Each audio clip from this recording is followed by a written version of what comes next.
Jarrod, I am super grateful to see enterprises waking up to this new world where they can get lighter and simpler at the customer engagement tier. Now, there's a lot happening here, and this is another area, by the way, where major analyst firms are totally missing the boat. Welcome to Real Story on MarTech, ruthless advocates for your MarTech mission, advising buyers with just the facts on stacks to get you on the right track.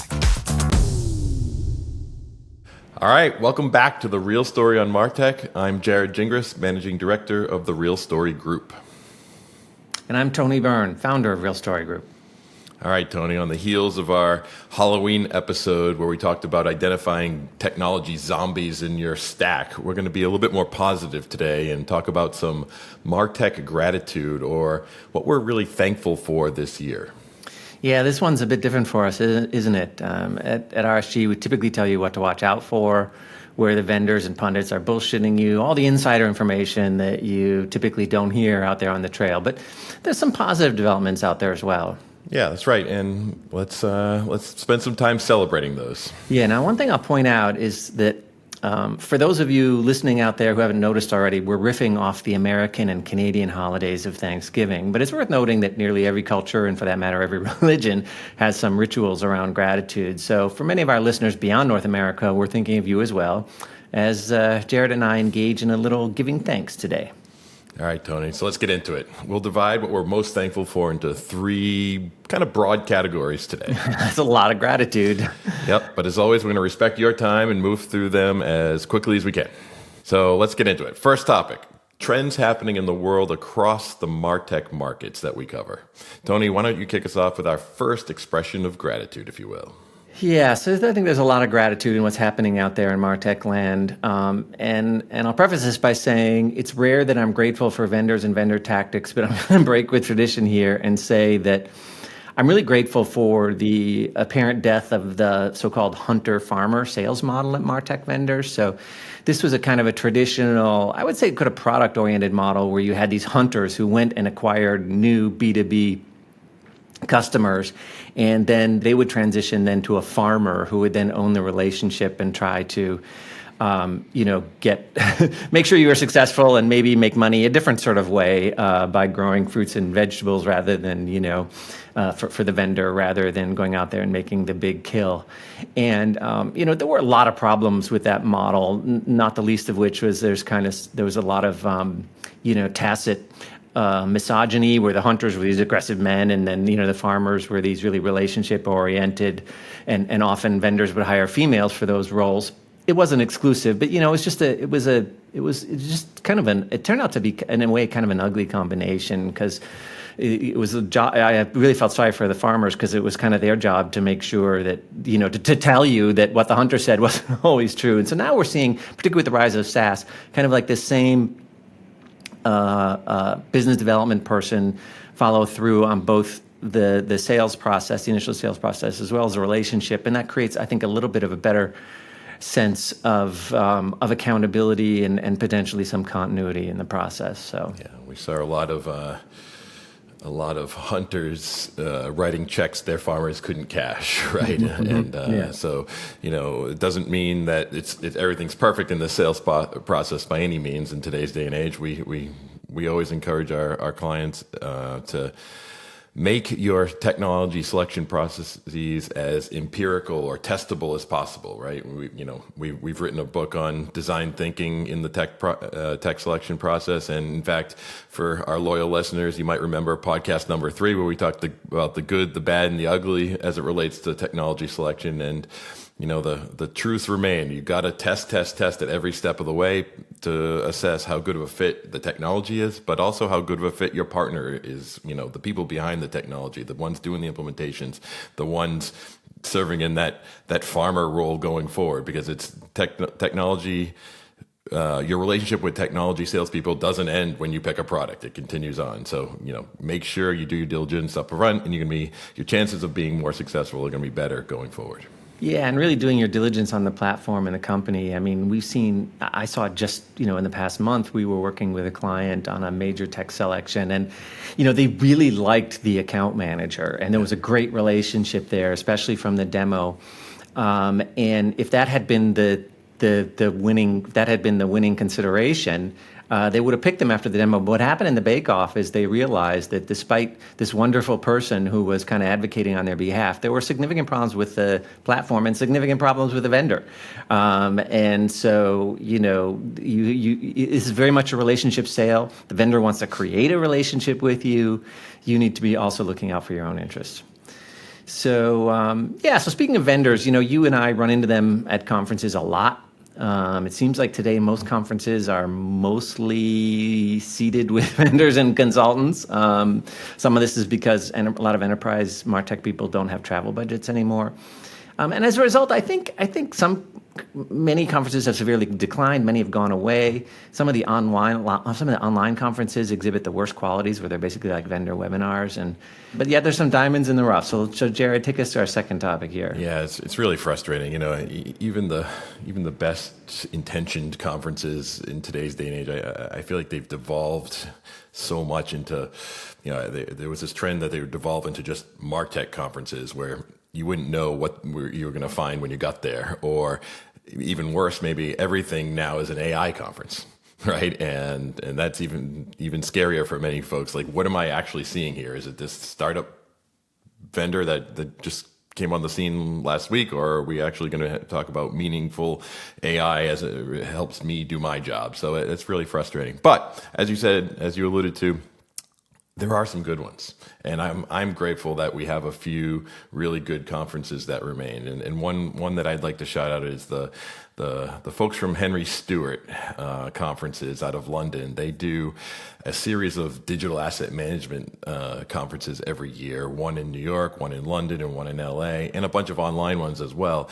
But they're very targeted. They're targeted around digital asset management. So people come from a bunch of different backgrounds, but we're all thinking about DAM and digital asset management, from different ways. So whether you come from the GLAMP sector, or the galleries, libraries, archives, museums, and philharmonics of the world, the heritage side, or the true enterprise sector, both small, medium, and large, we're all talking about DAM. We're all sharing our stories about what's working and what's not working, and that's exciting for me. That's where I think real collaboration can happen, and where we can move this industry forward. Unfortunately, that doesn't exist in a lot of the other areas that we cover. That's all kind of gone away. It's kind of frustrating. Yeah, I mean, in the MarTech space generally, I think the whole conference community has kind of collapsed. I will give a shout out to MarTech World Forum, hosted by Juan Mendoza and his team. You'll see a lot of vendors there, but there's also a lot of emphasis on the practitioner as the key player in all of this. And so, for a MarTech leader, I think it does present kind of a dilemma. What do you do for professional development and networking? Full disclosure here at Real Story Group, we have some answers around that in terms of our corporate memberships and the associated council. We'll get into that a little bit later. But Jarrod, I think there's more to be grateful here in the marketplace. Yeah, so we've talked a little bit about technology suppliers, but let's talk about another set of actors here, and let's be grateful for systems integrators that actually get it and implement solutions to meet their client needs, not just the vendor needs. And what I mean by that is, we help our clients select new technology all the time, and sometimes we pick just the best technology for their needs, but the SI that they partner with might be really weak or implements that solution in a really vanilla way. And I'm here to tell you there's good news out there. In a world of often mediocre and sometimes even bad systems integrators, there are really a few good ones that we had some experience with. And all I can tell you is that this is a people business, and it's hard to generalize about good and bad, but you really want to go through a process where you test the vendor or the vendors alongside of their SIs. So test those systems integrators with the same rigor that you do the technology that you're choosing.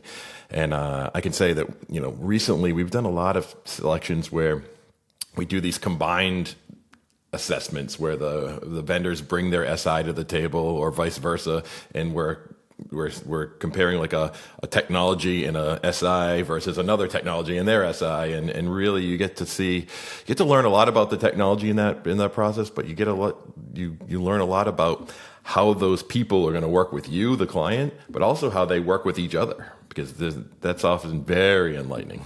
Yeah. And the world of systems integrators is changing so much as vendors switch to more of a software as a service model.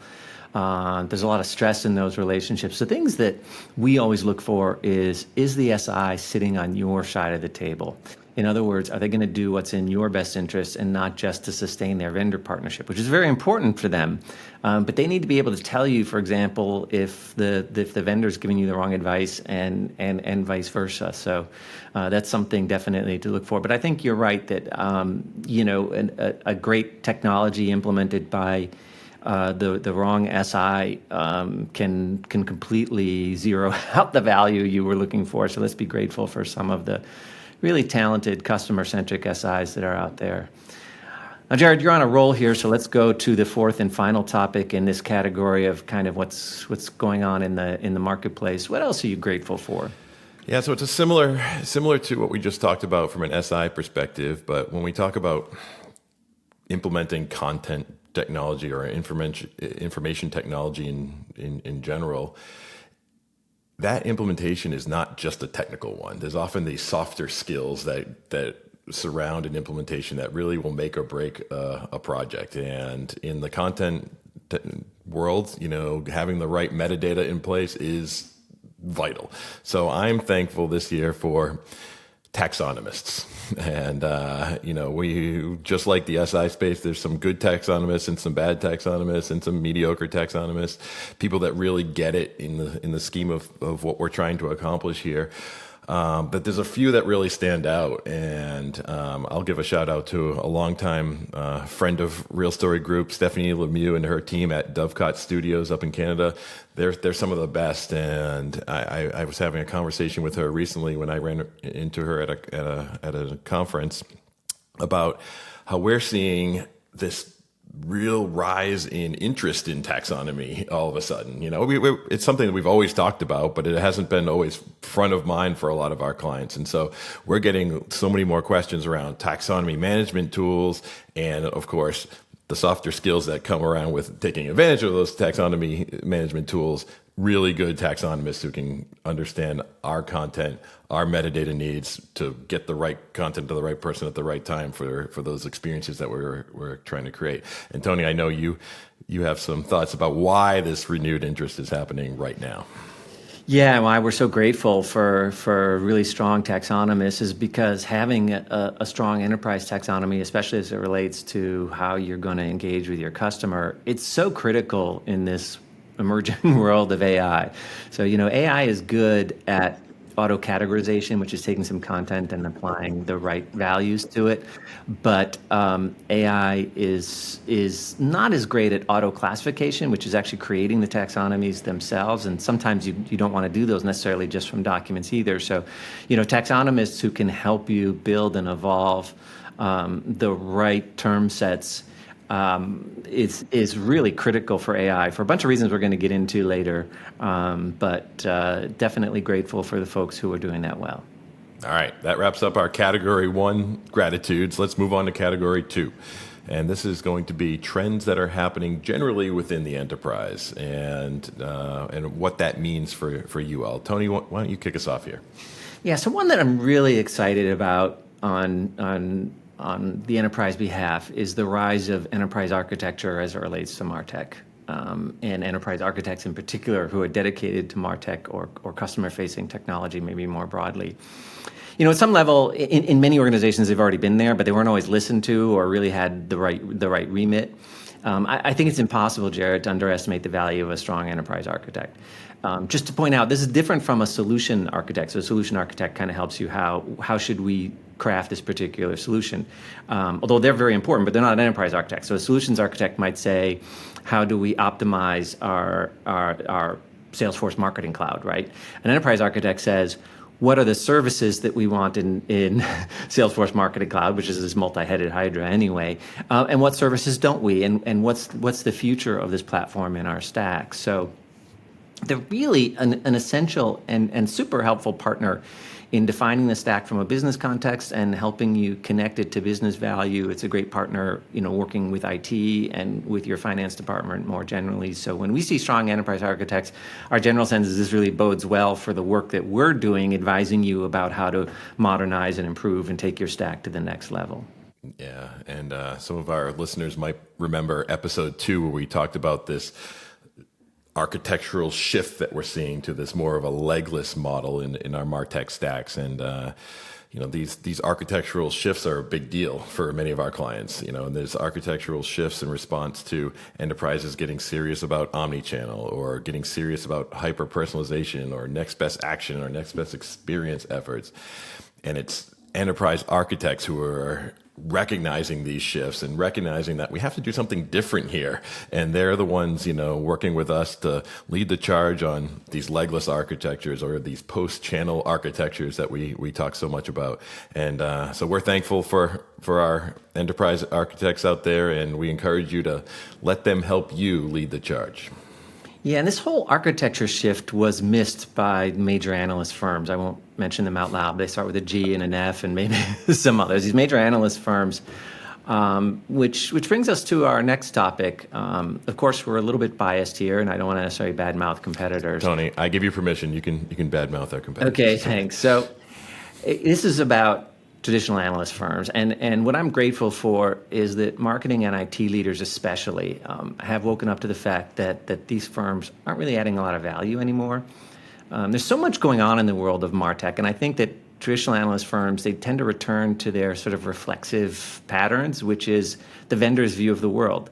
So you have these two crazy kind of competing themes coming out of analyst firms. On the one hand, you have this super futurist, do this or die type thing, convert entirely to AI or your career's over, And then on the other hand, and that's, by the way, that's never helpful. But then when you look at their vendor evaluations and their marketplace assessments, they're very conservative. They're 5 to 10 years behind. And so if you take their vendor and marketplace advice, it's literally going to lead to the opposite of what they're telling you on the business side. So, one of the paradoxes of the MarTech marketplace is that business needs are changing very rapidly, and major vendors who have a big footprint in your stack won't or can't evolve their architecture. So something's very off here in the analyst world. We've always had that sense, but I think, and that's why we founded Real Story Group, honestly, but our clients, Jarrod, are waking up to this too, and I'm so grateful that we don't have to explain as much why we have a different recommendation than maybe they would have gotten from Gartner and Forrester. I think that companies, MarTech leaders, just kind of get that now. Yeah, definitely grateful for that. And on the topic of not holding back on our competitors, we have a lot more to say about that. A lot more to talk about. We've talked a lot more about analyst firm gamesmanship and conflicts of interest, and we did so in an entire episode back in episode 4, why IT analysts suck. Remember that one? So if that's an interesting topic for you, go check out episode 4 again, and we'll get into the nitty gritty there. In the meantime, you got one final topic in this enterprise category, Tony. Yeah, Jarrod, I am super grateful to see enterprises waking up to this new world where they can get lighter and simpler at the customer engagement tier. Now, there's a lot happening here. And this is another area, by the way, where major analyst firms are totally missing the boat. But let's review some examples. Let's look at one thing at the edge, which is messaging services, email, WhatsApp messaging, SMS.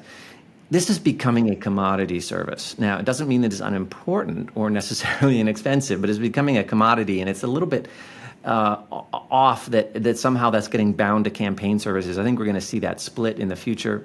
Also, these heavyweight web content management or WCM, web CMS packages that are deployed among large enterprises, they're increasingly becoming an anachronism. And I think we're reaching a tipping point on both outbound marketing and inbound web content management. But also there's questions about Salesforce. Salesforce is this huge kind of gravitational force in a lot of stacks, but I think people are wondering, why are we trying to make this the center of our stack when really it's kind of forward in our environment at the edge with salespeople and account managers? So that's on the B2B side. On the large-scale B2C side, the example I would give is loyalty. Loyalty vendors are too expensive, too complicated, and too separate from your stack. And so a lot of this relates to this legless architecture that we've been mentioning. But the other thing that's worth mentioning here is that when you get to the engagement tier, you see a lot of zombie vendors. And we talked about that in our last category, in our last podcast, which was podcast number 8. That we see a lot of older zombie vendors here who are just not keeping up and are really kind of dragging you down, taking you out with them. So channels still matter, but we require less to fulfill these channel services because a lot of capabilities are beginning to migrate lower in your stack. And the reason why we're really excited and grateful about this from MarTech leaders is because, look, you're in a world where you're asked to do more with less. And here's an example of a whole tier in your stack where you can, going forward, potentially do a lot more with a lot less. You mentioned a magic phrase there, doing more with less. And I think that's a good transition to our third category and next topic. Yeah, so our third and final category, which are things that we see among MarTech leaders, like you all listening, MarTech leaders and practitioners that are really worth pausing to applaud. And I know, Jarrod, you have a lot of energy around this category, so why don't you get us started? Yeah, so what we're really talking about here is MarTech leaders doing more with less. And it relates a little bit to your last topic, but I think it's something bigger. And it has to do with leadership skills, with experience, and maybe most importantly, with wisdom.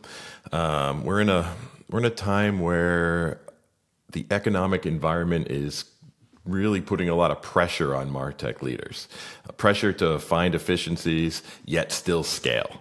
And when we have these conversations with our clients, it's not just about eliminating tools or eliminating roles necessarily, although that sometimes comes around is a part of it and is definitely part of the conversation. But I think more importantly, in a tough economic environment like we're in, it's about articulating the value of doing things better, more efficiently.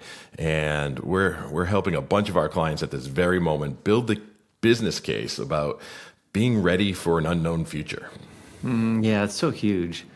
And one of the things that we often counsel around is consolidation. So, there's definitely a business case for consolidation, and it tends to come up during downturns or perceived or potential downturns. But we have to be clear about what this really means. Like, consolidation doesn't mean all aligning around a single vendor, because first of all, it may not cost less, and secondly, you may lose business value at just the time you don't want to do that. I think what consolidation really means to us when we try to help is when you have multiple vendors trying to do the same thing. So in our stack model, multiple vendors in the same box who don't belong there. Sometimes they do. It isn't really around putting multiple vendor logos across boxes in a stack, because unless you're a mid-market or smaller firm, that can actually lead to more grief. So really being clear about consolidation. And our goal is always is to put ourselves in your shoes, and we're really trying to protect your teams from getting whipsawed.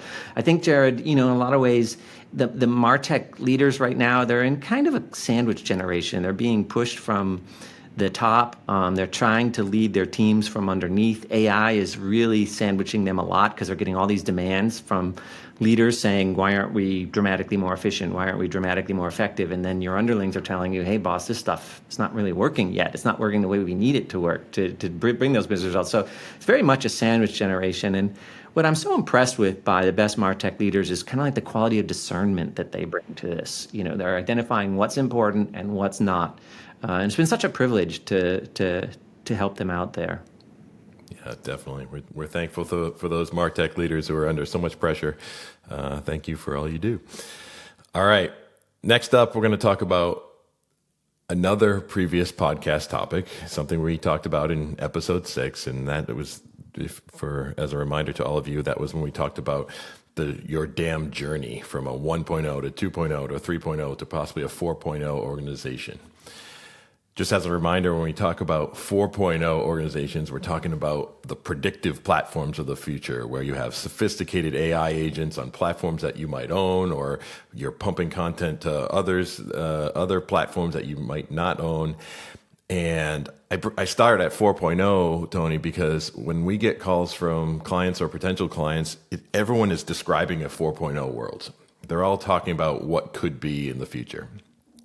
But I think it's our role in most cases to inject a little dose of reality here. And most of the conversations that we're having today are around, in order to get to 4.0, you need to get to 3.0 first, right? You can't just skip from 1 to 4 to 2 to 4.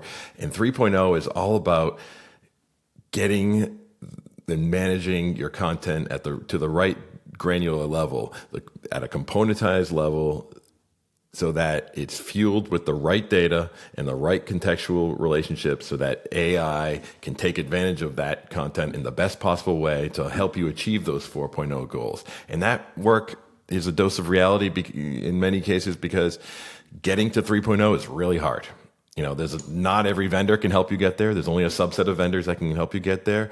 But beyond that, we go back to those softer skills, understanding what's the right level of granularity you need to store your content in, what relationships are important to maintain between components and whole assets and whole experiences. These are tricky things, and we're really thankful that most of the clients that we're working with today are investing in 3.0 with the eye on that 4.0 future. Yeah, and as you mentioned, AI again is one of the things that I think is an accelerator on the business case side. Getting to 3.0 is tough. The business case isn't always there.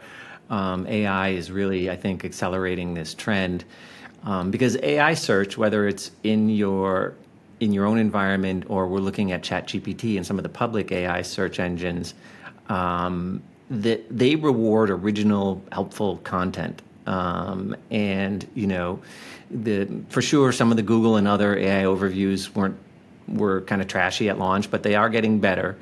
And what that means for marketers is, if you want to be out there in this world, it means doubling down on content, with original information gains, original data, but also the relationships, the contextual relationships around that, and at an appropriate level of components that are then linked to each other. And that's really damn 3.0. So you kind of, if you want to get to success with AI, you kind of have to go there.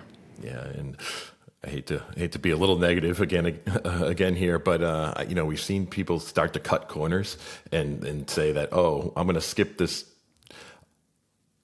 really challenging step in the process, this 3.0 step, and I'm going to just throw some AI at it, and we're going to hope that the results meet some needs. And maybe for a short term they do, but then the hallucinations start happening and some weird stuff happening because you can't control what's happening there. And that's where I get really nervous, and I think we're going to see a backlash back to 3.0 for those who are trying to cut corners. So just something to keep aware of as you progress down your AI and DAM journeys. And I'm so grateful for the stack leaders who understand that your website is not the place to do this. In other words, that AI engines traversing your website is not going to give you the AI outputs that you want. That there's something more basic that you need to work on here. Yeah. Well, we're talking about AI, Tony. What other gratitudes do you have in this realm? Okay. I mean, I imagine our listeners have been waiting. Are you going to tell me to be grateful about AI? And yeah, for sure. But let's put this in the context of you, the enterprise MarTech stack leader. One thing that I'm grateful for is that we see you starting to change some of the internal grammar. And this grammar is that AI is sort of like the subject of the sentence. And that's the prevailing grammar out there among analyst firms, among vendors. AI will do this, AI will do that, agents will do this. And AI will, AI can. Even we use the phrase AI wants, right? And what we have to do is reverse that grammar. And we've seen some really smart MarTech leaders do that, where they say, we are going to accelerate cycle times incrementally, like campaign cycle times incrementally, by the gradual adoption of AI across different parts of our campaign chain, right? We are going to create efficiencies in our content supply chain by applying AI and also some business process change across these incremental parts, and then we're going to try to thread it together over time. And so really, we've been kind of pushing that grammar where the business objective is always the subject for some time now, and we're seeing a lot of really smart MarTech leaders kind of adapt to it naturally, and it's a great story for them to carry upstairs, where I think there's still a lot of misconceptions about AI. Yeah, and better yet, something I'm thankful for is when the clients we work with that say, you know what, we don't need AI for that. Yeah, amen. And that sometimes is a hard story to make too. But we've been working with several clients, as we always do at any given time, on technology selections. And one of the things that's so striking to see is that always, as part of that process, we want to critically assess the vendor's roadmap. So that's part of our methodology, and we have specific ways that we help you do that. And their roadmaps are all AI and almost nothing else, right? So their lens is very much AI as the subject, that any improvements they're going to make in their platforms are AI-based improvements, or they're not going to do them at all. This is a gross mistake, we think. And the smarter, practitioners are pushing back. Unfortunately, we're at a time when investors are really pushing everybody to have an AI story. So I don't know whether roadmaps are going to accommodate that. I did see one vendor who was a lot smarter about this, but this was like one out of the last 12 vendor demos that I've sat in on this month that was really had a roadmap that was not all AI, but 1 out of 12, not great odds. So definitely as MarTech leaders, you're swimming upstream here a little bit with respect to the suppliers that are out there.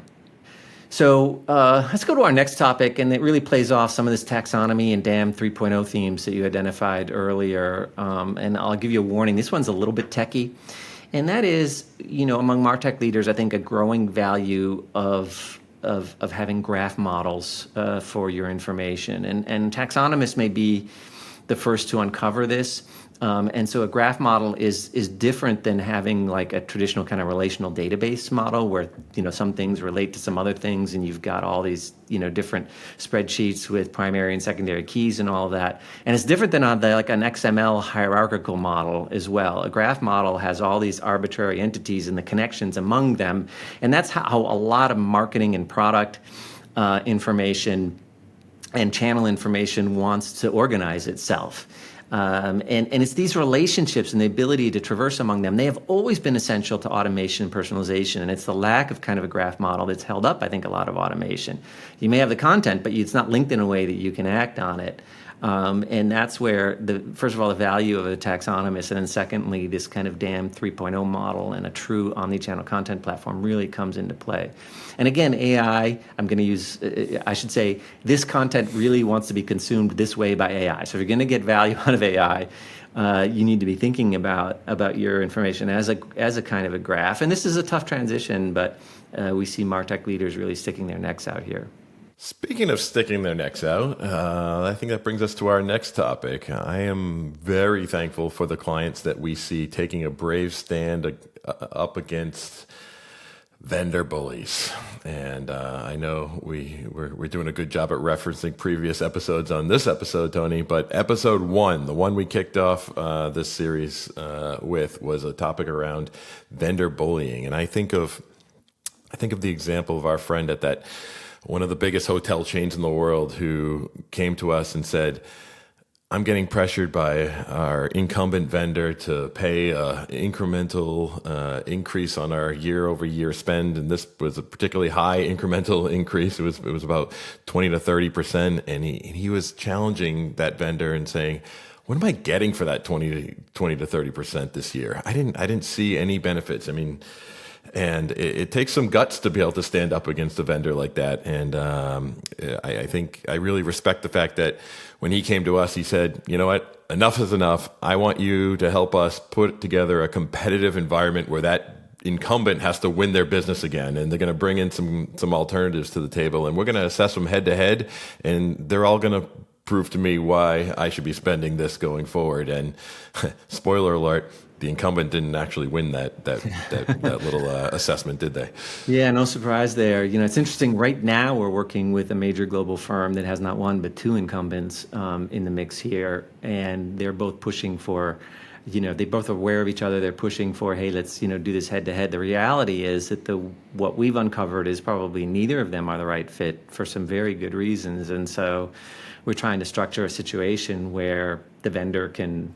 The enterprise, and particularly the MarTech leader who intuitively understands this, can make sure that they end up with the right fit rather than the one that happens to be lying around. So always grateful for strong MarTech leaders in so many dimensions, certainly this one.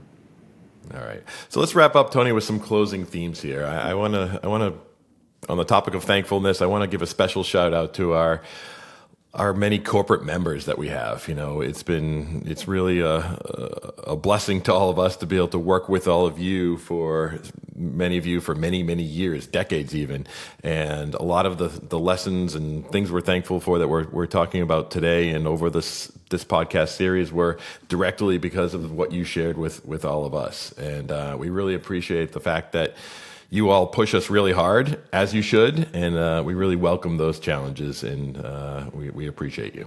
Yeah, and also want to add there, Jarrod, I'm really grateful for our teammates, Apur, Sarah, Scott, Adrian, and others helping us helping these MarTech leaders be more effective, and then, of course, a new partner added this year, Scott Simmons, who brings a lot of knowledge around web content and experience management, certainly AI, and what it's actually like to implement this stuff in the mid-20s, really adding a lot of value. So, of course, we're grateful for our teammates. So you might think that was a kind of a closing note, but actually we're not done. So, Jarrod, I have a little bit of a Thanksgiving surprise. What's your favorite Thanksgiving dish, and what does it have to do with MarTech? And why is it not stuffing? So I'll start here and let you think that one over. So my favorite dish is stuffing, which we refer to it in the northern U.S. and Canada. In the southern U.S., they very often call it dressing. What's interesting about it has fairly basic ingredients, but a lot of it depends on how you mix and match those ingredients. There's a lot of different ways to get it right, but the best stuffing, the person has really thought through how to prep those ingredients carefully. My grandfather, who was no foodie and not much of a cook, but he loved making stuffing, and he would peel the bread off by hand, get a particular type of bread, peel it by hand, just this type of sage, just this amount, when to put cranberries in, when not, all of that. So he was like the stuffing guy. And, there's a lot there. It's about balance, about seeing the big picture, about innovating sometimes, and about making sure that your source ingredients are the right ingredients. And it just reminds me of a lot of the work that MarTech leaders have to do on a daily basis. So, Tony, stuffing is the right answer, so I don't have a lot to disagree with there. But I'm going to take a little bit of a different tact here. That old trope, no one ever got fired for selecting an IBM or insert your big vendor name here? Well, no one's ever disappointed when you make turkey or stuffing for Thanksgiving. In our family, my wife has worked in a school system for the last 2 decades, and Thanksgiving holiday was a few days off that we could always get away. So our tradition in our family is actually to go to Costa Rica. And you know what, Tony? It's hard to find good turkey and stuffing in Costa Rica. And my wife and I realized that it's okay. It's okay to do something different. It's okay to find something that is the right fit for our tropical climate and do something different on Thanksgiving. We're still very thankful for that. So this is my message to all of you out there. Just because it's always been done that way, or just because it's always the safe choice, you can do something different there. And as in the relating this back to the MarTech world, you have options.